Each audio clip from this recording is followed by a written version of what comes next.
दरवर्षी पावसाळा सुरू झाला की घोडबंदर मार्गावर खड्डे पडतात। त्यामुळे येथील रस्ते लवकरात लवकर सिमेंट कॉन्क्रीटचे करण्यात यावे यासाठी प्रयत्न केले जाणार असल्याचा विश्वास ओवळा माजिवडा विधानसभा मतदारसंघाचे आमदार प्रताप सरनाईक यांनी व्यक्त केला आहे। प्रताप सरनाईक यांनी गुरुवारी महानगरपालिकेच्या अधिकाऱ्यांसमवेत त्यांच्या मतदारसंघात सुरू असलेल्या विविध कामांची पाहणी केली।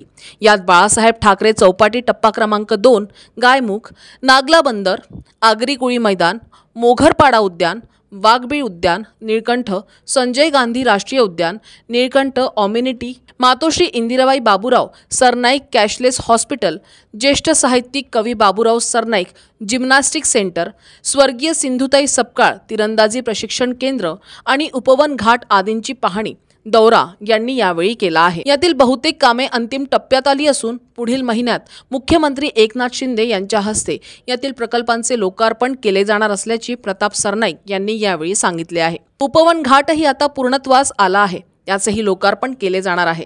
स्मशानभूमी देखील आता सज्ज होत असल्याचेही त्यांनी सांगितले आहे।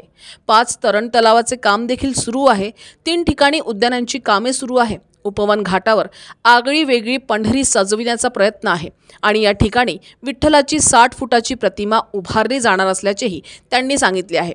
यामुळे येथील पवित्र्य राखले जाईल असा विश्वासही त्यांनी व्यक्त केला आहे। एकनाथ शिंदे साहेबांनी ठाणे शहरासाठी भरपूर निधी उपलब्ध करून दिलेला आहे। त्यामध्ये माझ्या ओळा माजिवडा विधानसभा मतदारसंघामध्ये मोठा मतदारसंघ असल्याकारणाने विविध प्रकल्पांना त्यांनी निधी दिला। त्यामध्ये स्वर्गीय शिवसेना प्रमुख बाळासाहेब ठाकरे जे घाट आहे त्या घाटाला आता जवळजवळ पूर्णत्वाला ते आलेलं आहे। त्याचं उद्घाटन आहे आणि टप्पा क्रमांक 3चं भूमिपूजनही त्यांच्या हस्ते आहे। मँग्रोव्ज उद्यान असू द्या, मोगरपाड्याचं स्मशानभूमी असू द्या किंवा तलाव असू द्या, कासारवडोलीचा तलाव असू द्या, माजिवड्याची स्मशानभूमी किंवा नळपाड्यामध्ये अद्ययावत असं स्वर्गीय इंदिराबाई बाबूराव सरनाईक यांच्या नावानं 150 बेडचं कॅशलेस हॉस्पिटल आणि त्याचबरोबर सिंधुताई सपकाळांच्या नावानं आम्ही तीरंदाजी प्रशिक्षण केंद्र करतोय।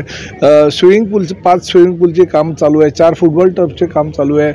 कान्होजी आंग्रे नावाच्या नावानं उद्यानाचं काम चालू आहे। म्हणजे 3 ठिकाणी उद्यानांचं सुद्धा काम चालू आहे। त्यामुळे ओळा माजिवडा विधानसभा मतदारसंघामध्ये विविध ठिकाणी जी लोकांची अपेक्षा होती, लोकांची जी मागणी होती त्या मागणी आम्ही पूर्ण करतोय आणि मुख्यमंत्र्यांनी बिलकुल ह्या कामांसाठी काटकसर न करता निधी उपलब्ध करून दिला। त्याच्या बाजूला धर्मवीर आनंद दिघे साहेबांच्या नावानं जिमखान्याचं काम चालू आहे।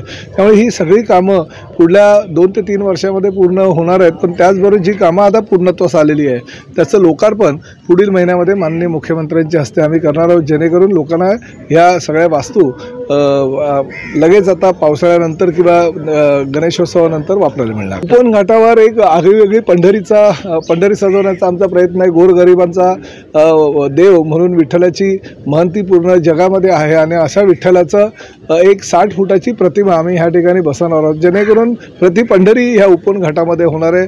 ह्या उपवन घाटाचं नाव पुण्यश्लोक अहिल्याबाई होळकर हे आम्ही नाव दिलेलं आहे आणि त्यामध्ये विठ्ठलाची प्रतिमा 60 फुटाची म्हटल्यानंतर एक भावनिक वातावरण ह्या परिसरामध्ये निर्माण होईल। मी बघितलं की ह्या ठिकाणी आल्यानंतर काही बिअरच्या बाटल्या, दारूच्या बाटल्या वगैरे जे मद्यपी तरुणी वगैरे येत असतात त्यांच्या माध्यमातून ह्या ठिकाणी याचं पावित्र्य नष्ट करण्याचा प्रयत्न करतायत। निदान विठ्ठलाची मूर्ती ह्या ठिकाणी बघितल्यानंतर आणि प्रति पंढरी ह्या रूपांतर ह्या उपवन घाटाचं झाल्यानंतर निदान त्या गोष्टी तरी थांबतील आणि ज्या गोष्टींची गरज आहे समाजाला त्याच गोष्टी या ठिकाणी होतील। सर, विविध विकास प्रकल्प होत असताना घोडबंदर रोडचा जो चाळण झालेली आहे, विविध ठिकाणी मोठे मोठे खड्डे पडलेले आहेत, अपघात होऊ शकतो नाही। बघा, हा दर पावसाळ्यामध्ये ही परिस्थिती होते। मी DCP ट्रॅफिक यांच्याशी बोललो, तसेच महापालिकेचे सिटी इंजिनियर आणि कमिशनर सुद्धा बोललेलो आहे। त्यामुळे आता थोडासा पाऊस कमी झाल्यानंतर ताबडतोब ते खड्डे भरायला सुरुवात करतायत। काही ठिकाणी त्यांनी सुरुवातही केलेली आहे, पण हा दर पावसाळ्यामध्ये प्रश्न आपल्यामध्ये निर्माण होतो। त्यामुळे सगळे रोड सिमेंट कॉन्क्रिटीकरणचे लवकरात लवकर कसे होतील यासाठी आम्ही प्रयत्न करतो।